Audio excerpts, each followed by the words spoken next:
Clark with 34 points, leading the Hawkeyes into the fourth. For 2 straight years, Caitlin Clark did not just lead the WNBA All-Star vote, she redefined what that number could look like. First place, twice, by a margin no one else came close to touching. Then, on June 17, 2026, the first returns landed, and her name was not at the top, not second, not third, 5th place, trailing her own teammate. The results split the league's reaction within the hour, reopening a pattern tracing back to one retired king who had quietly shown up for Clark before. This video breaks down what changed, why the internet split so fast, and why so many are watching LeBron James's silence. The numbers don't lie start with what changed. Because the change is the entire story. Since entering the league in 2024, Caitlin Clark has not finished outside the top spot in a single round of All-Star fan voting. Not once, not for 2 full seasons. In 2025, she opened the first returns with 515,993 votes, more than 30,000 ahead of Minnesota's Nafisa Collier in second place. By the time final tallies were counted, side by Nafisa Collier following this win, and Nafisa, credit the Fever, they put on a show in the fourth quarter. Clark had crossed 1.2 million votes, enough to make her a team captain alongside Collier for the All-Star game in Indianapolis. That is the baseline. That is the standard she set for herself, season after season, vote after vote. Now place this year's numbers next to that baseline, and the gap becomes impossible to ignore. The 2026 first returns, released on June 17th, show Las Vegas guard Aya Wilson leading with 308,249 votes. Dallas rookie Paige Bucher sits second with 298,027. Clark's own teammate Aaliyah Boston claimed third with 282,186. New York's Breanna Stewart rounded out fourth with 255,879.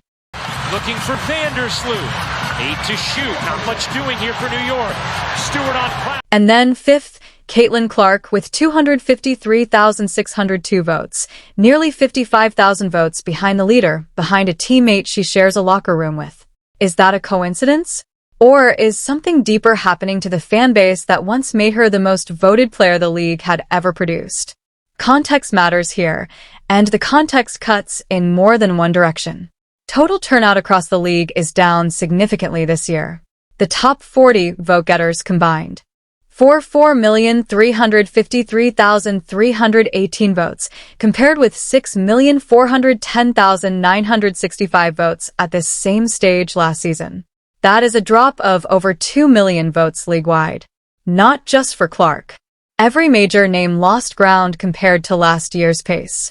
But Clark's decline was... For the Fever rookie. By every measurable standard, the steepest of them all, a fall from first to fifth while her own teammate climbed past her. None of this happened in a vacuum. Indiana opened the 2026 season, splitting its results through the first stretch of games. Even as Clark posted averages of 24 points, 6 rebounds, 8, 3 assists and 5 three-pointers a night, numbers that would headline most rosters in the league. Her shooting percentage dipped below her usual standard during the stretch, a detail analysts have pointed to when explaining the slide. But scoring averages and shooting slumps do not fully explain a drop of this size. 260,000 votes do not disappear because of a few missed jump shots. So, what does explain it? There is also a business dimension to this number that rarely gets mentioned in the heat of a voting controversy. Fan voting totals are not just a popularity contest.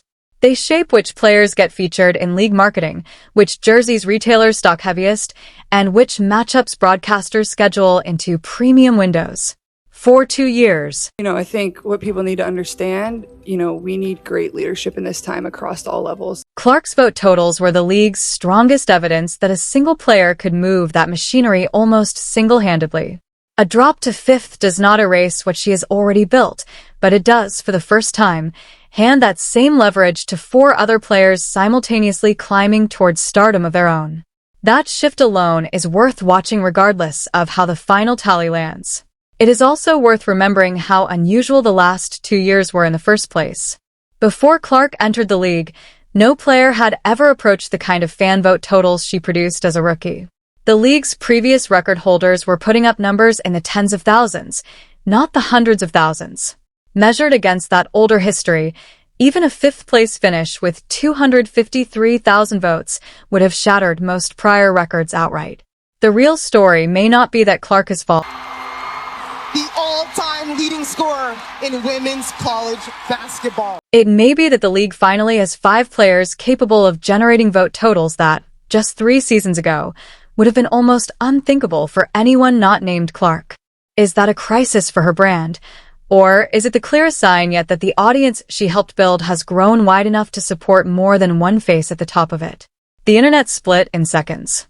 The first returns were barely an hour old before the disagreement started, and it did not stay contained to basketball commentary. Sports analyst Jason Whitlock used the moment to take direct aim at Clark's fanbase, posting that her supporters were busy blaming everyone but themselves for what he called an unprecedented fall in popularity. He went further, arguing that Clark had simply behaved like a typical WNBA player this season, and that her most devoted fans had turned her into a victim narrative, rather than crediting her as a victor. It was a pointed accusation, and it landed at the exact moment her numbers gave it the most weight. On the other side of the divide, Clark's own fans treated the fifth-place finish as something between an embarrassment and a call to action. One fan wrote online that it felt humiliating that Clark was not even the leading vote-getter on her own team. Another vowed to cast a full Fever ballot every single day until voting closed.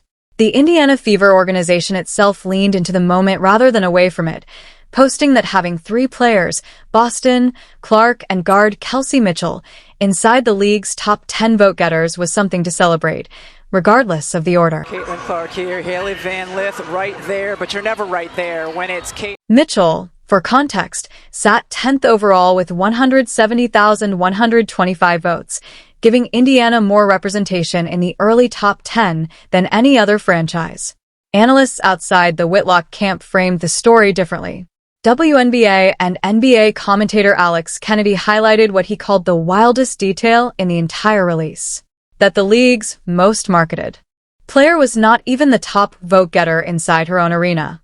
That framing strips away the blame the fans angle and points instead at something structural: a crowded, loaded ballot, a shorter window of voting so far, and a year where 4 other stars are having seasons strong enough to draw votes away from anyone, Clark included. Is this a fan base falling asleep, or is it simply 5 elite players splitting attention? 1, 2, that's like watching, some type of... That used to belong almost entirely to one? WNBA logo overlay, voting page screenshot mockup out. It helps to look at who is actually ahead of her. Aya Wilson is leading the league outright in scoring and shot blocking this season. Paige Buchers, last year's Rookie of the Year, has built on that breakout with a sophomore campaign strong enough to draw national attention on its own. Aaliyah Boston is posting a career-high scoring average for Indiana. Breanna Stewart remains one of the most decorated forwards the sport has ever built. Produced, none of the 4 players ahead of Clark are undeserving, which is precisely what makes this story harder to resolve than a simple decline narrative. It is not that one player got worse. It is that several got better at the same time. There is a quieter undercurrent in this debate too, one that rarely makes it into a single headline. A meaningful share of the reaction online is not really about vote totals at all. It is about who gets to be the face of a league that, for 2 years, was defined almost entirely by one rookie's arrival. Some of the pushback aimed at Clark's fanbase carries an undertone of relief, as if critics are glad to see the spotlight spread out. Some of the defensiveness from her supporters carries an undertone of fear, as if a single bad voting cycle could undo years of progress. Neither reaction is really about 253,000 votes. Both are about something much larger, whether the WNBA's recent boom belongs to one player or whether it was always bigger than any single name attached to it. With 34 points, leading the Hawkeyes into the 4th. What nobody on either side disputed was the scale of the swing. A player who broke voting records in back-to-back seasons does not fall to fifth by accident, and a fan base that mobilized hundreds of thousands of votes twice before does not stay quiet without a reason. The debate over which reason is correct, fatigue, competition, or something else entirely, is exactly the kind of unresolved tension that, in the past, has pulled outside voices into the conversation, and one outside voice in particular has a track record of showing up at moments like this one. Why everyone is watching LeBron. To understand why people are watching for a reaction from LeBron James, the story rewinds to last summer. In June of 2025, a different vote produced a different snub. Clark led the fan vote outright and ranked fourth among media voters, yet the league's own players ranked her ninth among guards. Behind names including Paige Bueckers and her own teammate Kelsey Mitchell, the placement did not cost Clark her spot. They're going to go with double technicals. Since fan voting had already secured her a captaincy. But the symbolism of her peers ranking her ninth, after a season that had reshaped the league's attendance and television numbers, ignited a firestorm of its own. Broadcaster Dick Vitale led that charge, posting that the ranking reeked of pure jealousy and that Clark's peers would eventually recognize what she had done for the league. Chartered planes, rising salaries, sold-out arenas, better ratings. Sports Illustrated's Instagram reposted the message the next day. Buried in the list of accounts that liked that repost was one name that drew Gill. Immediate attention, LeBron James. No statement, no quote, no press conference, just a single, quiet like. And it became its own story because it fit a pattern people had already noticed. Months earlier, when an injury ended Clark's season early. Since fan voting had already secured her a captaincy. But the symbolism of her peers ranking her ninth, after a season that had reshaped the league's attendance and television numbers, ignited a firestorm of its own. Broadcaster Dick Vitale led that charge, posting that the ranking reeked of pure jealousy and that Clark's peers would eventually recognize what she had done for the league. Chartered planes, rising salaries, sold-out arenas, better ratings.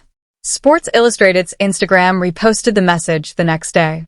Buried in the list of accounts that liked that repost was one name that drew Gill. Immediate attention, LeBron James. No statement, no quote, no press conference, just a single, quiet like. And it became its own story because it fit a pattern people had already noticed. Months earlier, when an injury ended Clark's season early.